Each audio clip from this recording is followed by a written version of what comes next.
Reverse osmosis is one of the most popular home filtration technologies, and if you're watching this, you probably have questions like, do I need to remineralize my reverse osmosis water? How much water does an RO system use? And do I even need a reverse osmosis system, or can I just use something else altogether? Well, today we're going to be going over these three very myths, and we're lucky enough to be joined by Michael Long, who's a certified master water specialist and has over 40 years of water treatment experience all around the world. He's joining us today from Kuala Lumpur to go over these questions, so I hope you enjoy the interview. Hi, Mike. Thanks for joining us today all the way from Kuala Lumpur to help us tackle the most common reverse osmosis myths. Thanks for having me, Eric. I'm pleased to be here, and let's get started. Well, before we jump into the three most common RO myths, can you share a little bit about your background and experience in the water treatment industry? Sure. I'm a master water specialist with the WQA. I've been part of the WQA Water Quality Association since the 1980s. I've been all over the world, literally, working and lecturing, about 100 plus countries.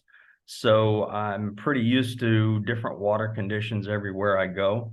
And it's a passion of mine trying to share information so that people understand the truth about water treatment. I've been in Southeast Asia now for close to 20 years. And it's something that I do love to do. I do love to talk with people and share information and try and solve some of these myths that are persistent and all around the world. People ask the same questions everywhere I go. So that's kind of a simple background. But to be a master water specialist, you have to be certified in all treatment technologies or the major treatment technologies. You have to know what you're talking about. So that's something that we're kind of proud of, those of us who do have that MWS classification. And you can go online and you can see who they are and how many there are. Perfect. Thank you. Yeah, that's a difficult certification to get. But that's a perfect segue into our first reverse osmosis myth. And this is the most common one that we get all the time, is that reverse osmosis is so pure that it takes all of the good stuff out of the water, including the minerals. So people want to know, does reverse osmosis remove everything, including the healthy minerals? And do I need to remineralize my water? It can actually be a contentious question, even in the minds of water treatment specialists. My answer is pretty straightforward. The definition of water, as we learned as children, is H2O. It's 2 hydrogen and 1 oxygen. There's no minerals in that equation. There's no pesticides, microplastics. There's nothing else in the equation for water. And if you look at the source of all the water on Earth, and that is from the heavens, if you will, either in the form of rain or snow, there's nothing else there besides H2O. There'll be a little carbon dioxide that it picks up as it falls down through the atmosphere. And if you're in an area with a lot of air pollution, it could pick up other things. But the bottom line is water should just be water. We get minerals in water naturally when water falls onto the ground, percolates down through the soil and the rocks and the minerals, and then either in an artesian spring or we drill a well and we pump it up, there's where the minerals come from. So when we talk about minerals and we talk about water and we talk about this question, I always ask people, or I'll make the statement, let's not ask. Minerals are absolutely vital to human health. You need minerals. Minerals are part of nutrition. Is water in any way, shape, or form nutrition? The answer is no. Water isn't nutrition. Water is for hydration. Water is for perspiration. It's for elimination. It's to keep your joints lubricated. but it's not a component of nutrition. The water that contains minerals, typically, number one, there's not enough of any particular mineral to make a difference in terms of dietary requirements. I live in Kuala Lumpur, as you mentioned, Malaysia. Our water here, you'd have to drink about 500 glasses per day in order to get the amount of calcium that the average person needs. Nobody's going to do that. Secondly, is the minerals that you're encountering in the water, are they bioavailable? Is your body able to use the minerals efficiently? Are you able to dissolve an iron nail or grind it up into a powder, pour that powder into a glass of water and drink it down? Is that a good source of iron? Can your body use it? I say probably not. So I try and draw a distinction between when people say, oh, RO takes out all the good stuff. What stuff? It does take out the minerals, but it takes out the heavy metals. It takes out the microplastics. It does take out all of the other contaminants that we are finding everywhere we go in the world today. And therefore, when you use RO systems, you're getting what nature intended you to get, is water, H2O. Then, if you are concerned, and you should be, with remineralization, there are things such as Quinton, which is a biomarine plasma that is a perfectly balanced, blended source of natural minerals that are bioavailable. And so we remineralize with Quinton, and a lot of people get more than enough, or at least enough minerals with the foods that they eat if they're eating a good, healthy, balanced diet. So in a nutshell, I don't subscribe to the fact that water or RO makes water too pure. You were talking about in Malaysia, the water, you would have to drink essentially a bathtub filled with water to get a meaningful amount of mineral Calcium. intake for your body, calcium. And that's not specific to Malaysia. That's in the United States, essentially across the world. Right. And you would, like you said, people should be looking more towards a balanced diet and food than their water. And the trade-off is removing all of these carcinogens, volatile organic compounds, which I would rather focus on removing all of the unhealthy stuff versus trace minerals that, as you noted, are important, but you should be looking elsewhere to get them. And there's been multiple studies that I can post in the links, and I read a lot of your writing and literature that pointed to some of these too. But essentially, water consumption equates to less than 5% of your daily mineral intake at best. Let me just attack it from a slightly different angle. Let's attack it from the angle of logic. I don't know anybody who's ever gone to a high mountain or an area in the forest, take in a deep breath of air and say, oh man, the air is just too pure. It's just too clean. I can't be breathing this air. It's not logical. It's not logical to say the water is too clean or too pure. It's not logical to go to a restaurant and send back the food because it's too good. It just doesn't make sense. And when I talk to people around the world, they immediately can identify that, whether they're scientists or not.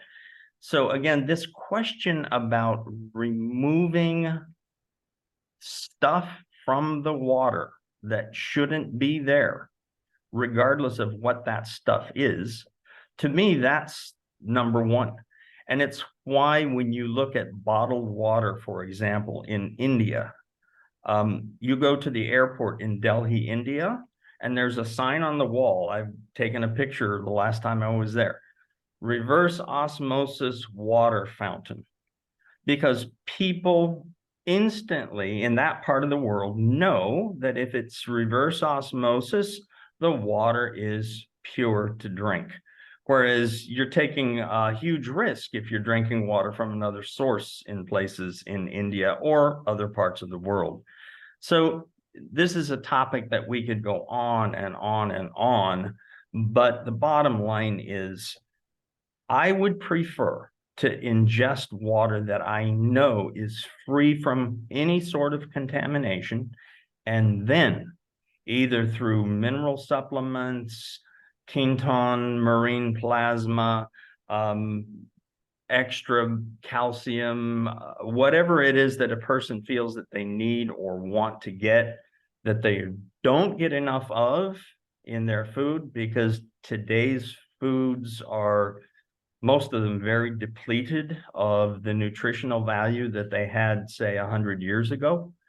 And that's another topic, farming practices and everything else that we could get into. But the bottom line is this: water is just supposed to be H2O.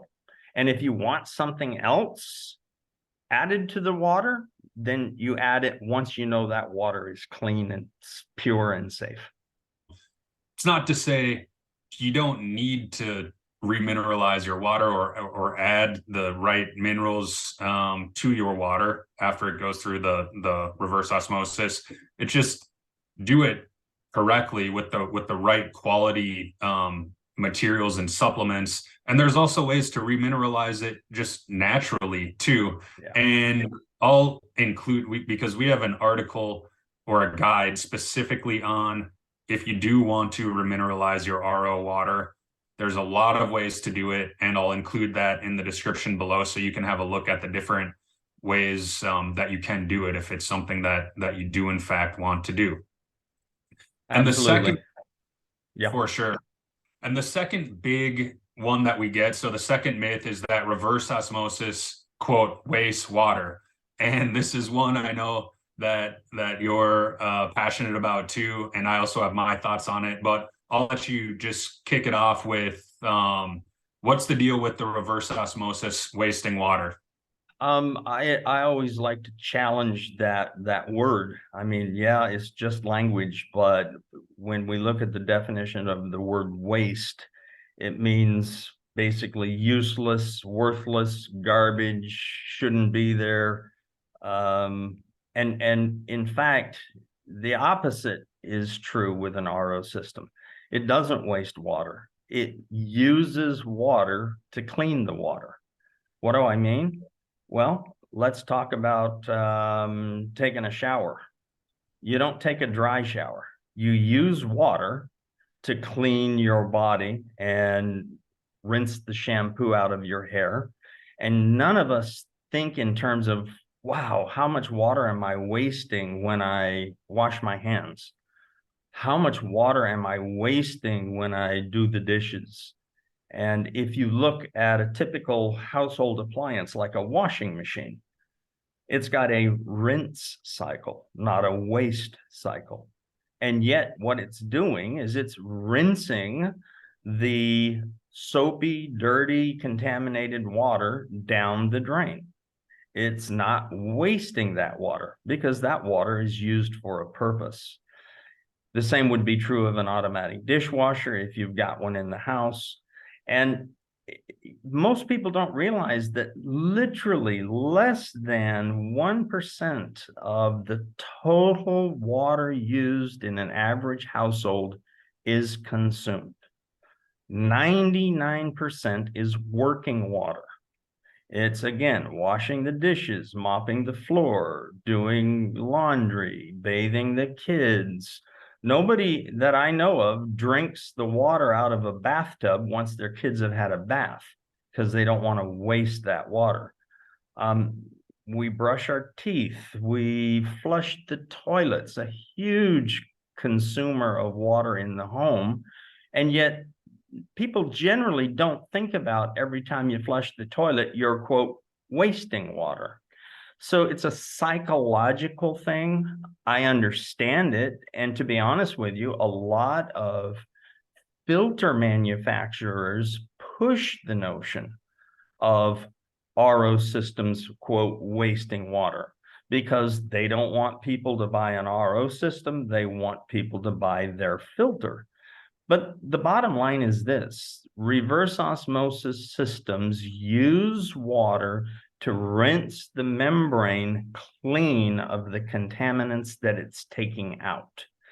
And the technologies are so far advanced from what they were 20 years ago. For example, we have a system called AquaTrue, and AquaTrue is literally so far more efficient than anything else in the market that it's hard to imagine. So for every gallon of water that goes into the system, roughly 2/3 of the gallon is purified. 1/3 of a gallon is what we call rinse water.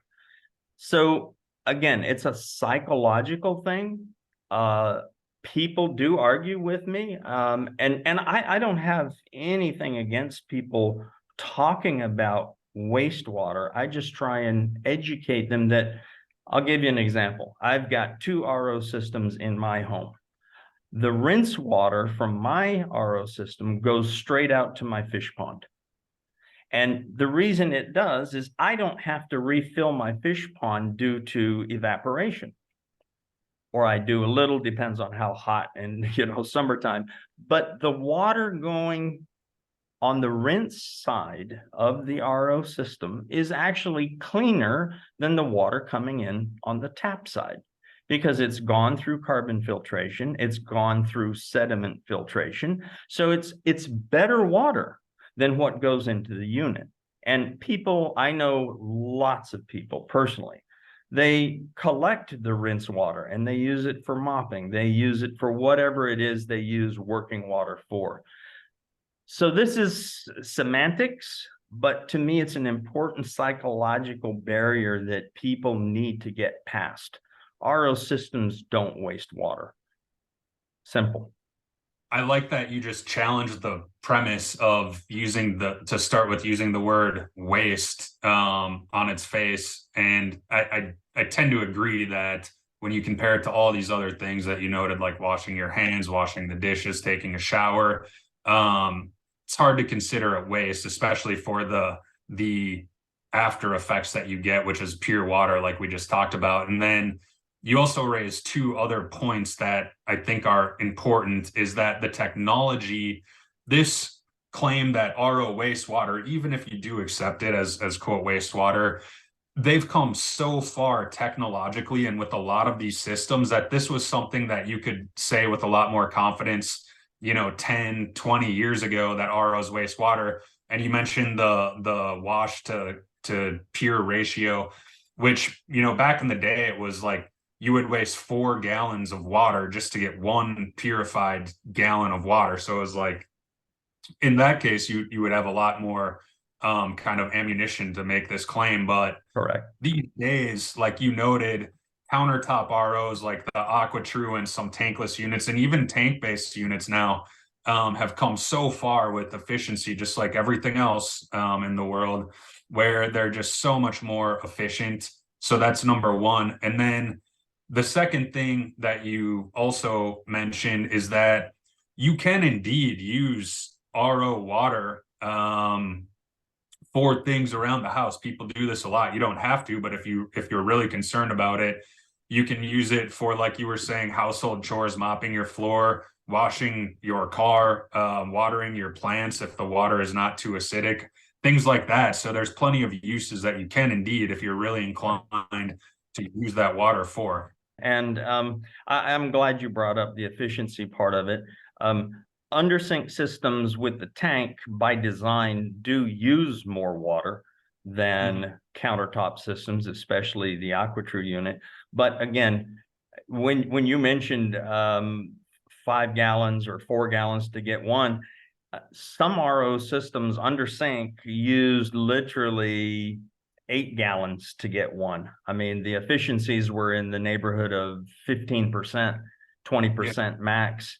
So the world has changed, fortunately, and as long as people can get past that psychological barrier of wastewater, I mean, to me, it's absolutely a non-issue. You flush the toilet 3 times in a day in your house, and you've used far more water than a countertop RO system will ever use in a typical day. And the third big myth here is that people look at ROs and say, okay, are they worth it? Can't I just get a traditional carbon filter for under my sink or a water filter pitcher? And what are your thoughts about people that are kind of in that camp and they look at the potential setup and maintenance items that they might have to address with the reverse osmosis compared to alternatives? That's a loaded question in a way, and let me just put it this way. If your whole life you live in a part of the world, and literally billions of people do, where you have to walk to school, or you have to walk to work, or you have to walk to the grocery store, and somebody were to give you a bicycle, you'd be tickled.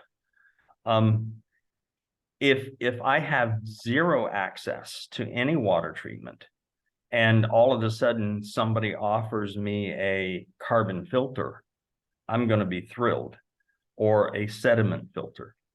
On the other hand, most of us who are fortunate enough to live in a developing or developed country, we do have choices. And I always try and get people to think about, number one, what is it that they want in terms of the water that they consume? Number two, if they're extremely pressed for budget, you have to think about that as well. But here's the bottom line, and I can say this in all fairness and with a straight face.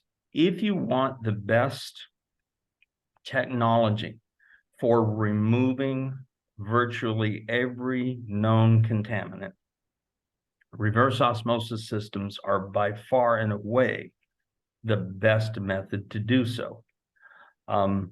You just cannot compare other methodologies. Now, people, they buy a big filter that claims it can remove lead and mercury and nitrate. It claims it can do this and that, and the other. You need to look at who's the certification body that is behind those claims.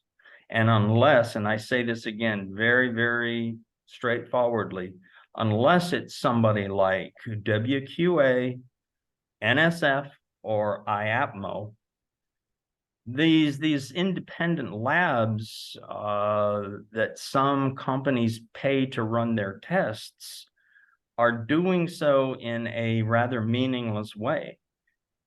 And the reason I say that is I know of a very famous brand sold in the US, has all sorts of claims. They send it out to an independent lab. They run water through the system, and the lab reports the results. What they don't tell you is that they've only run 10 gallons of water through the system when they give you the test report. At 100 gallons, you're not going to get anywhere near what they claim. At 1,000 gallons, it's probably not doing much other than taking out a little bit of sediment and a little chlorine. And I'm not trying to pick on anybody. I'm just trying to say that there are so many different ways to mislead consumers. There's a big thing in Southeast Asia, fortunately dying down, but people spending huge money for so-called alkaline water machines.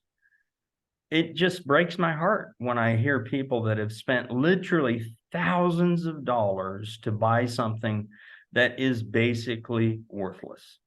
But it's a choice they've made, and it's also due to misinformation and misunderstanding. So when I talk to people, it's always the same. If you can afford, and most people can, if you can afford an RO system, which in today's world, if you buy online or you buy from big box retailers, The prices are extremely reasonable for what you get. And the maintenance is nothing like it used to be. So simple, so easy, so inexpensive. In terms of value for money, I absolutely believe a well-designed reverse osmosis system cannot be beat. Whether you're talking about VOCs, you're talking about microplastics, and now they're finding sub-micron microplastics in snow, in rain, in the air. You talk about things like PFOAS, PFOS, these forever chemicals that are now popping up. Talk about the things that WHO, other regulatory agencies say that there's no safe limit. It's not parts per million or parts per billion or parts per trillion. There's no safe limit. A well-designed reverse osmosis system that has all the things it should have will take out virtually any and all contaminants that you should be concerned with from a health and welfare standpoint. It's just the bottom line. If you can't afford it, literally have no way to afford a good RO system, then by all means, get a high quality carbon filter. By all means, do something. But in today's world, especially the world that we talk to and that we work with, virtually everyone can afford an RO system. It is well worth the money that you spend. Especially on a lot of those contaminants that you brought up, like for example, in the United States with PFAS, the EPA is just now creating preliminary regulatory levels. So that's how, I mean, they move so slow. And so you really have to kind of be your own advocate out here, whether it's knowing what's in your water, knowing the different contaminants you need to be prepared for, and knowing the information behind these different filters, because you brought up another great point about the testing, what they're certified to, who's certifying it, who's manufacturing it, all of these things. And that's why we like to do these informational guides, because there's so much smoke and mirrors and so much misinformation out there that we just like to give the information so people have it and can arm themselves with it and can make the right decisions based on the information and the data. And that's the whole point of this. So really appreciate all of that fantastic information you shared. And is there anything else overall, or a quick recap of the reverse osmosis myths, or kind of a big takeaway that people can leave here with? I would simply say that if you look at contaminant removal and you look at various scientific sources, a reverse osmosis system is normally considered what they call BAT, best available technology. And it's BAT simply because it's how the Middle East purifies seawater into drinking water. It's how all the major bottlers, bottled water companies in the world, I'll give you the two biggest, are Coca-Cola and Pepsi-Cola. Aquafina and Dasani are their two brands. You go to India and you buy a bottle of Dasani water, you can drink it with 100% safety because it's purified by RO. The same thing goes with the major brands of bottled purified drinking water. Virtually all of the big breweries around the world who make alcoholic beverages, you have to start out with something pure. You have to start out with a known entity. And so many of these are using reverse osmosis. And as you can tell, I'm a real advocate for reverse osmosis, but that doesn't discount the fact that not everybody has access to an RO system. Not everybody can afford an RO system. My mantra is whatever you do, clean up the water as best as you can, wherever you are, by whatever means you have necessary, And if you do have access to an RO system, there's just no better way to go. And I say that as a master water specialist. I say that as having been in water treatment for 40 plus years.